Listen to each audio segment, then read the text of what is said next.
बासमती तांदूळ घेतला, त्याला 2-3 पाण्यातून धुवून काढला आणि त्याला भिजत ठेवला.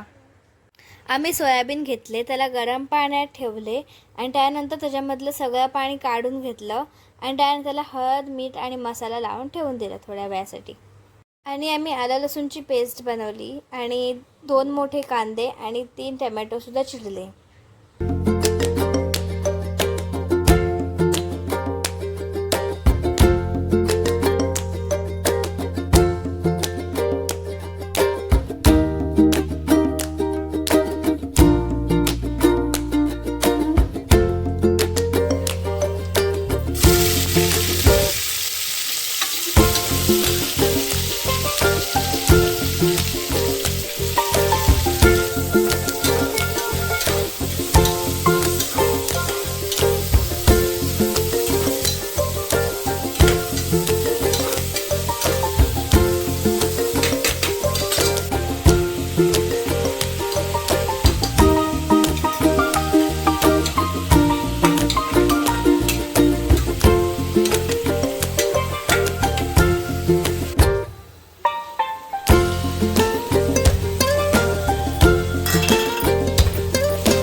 सो मी जो टेस्ट केला तर मला खूप जास्त आवडला आणि दृष्टीला पण खूप जास्त आवडला आणि खूप इझी आणि झटपट होणारी रेसिपी आहे. तर तुम्ही सुद्धा ट्राय करा आणि कमेंटमध्ये नक्की सांगा तुमचं कसं झालं.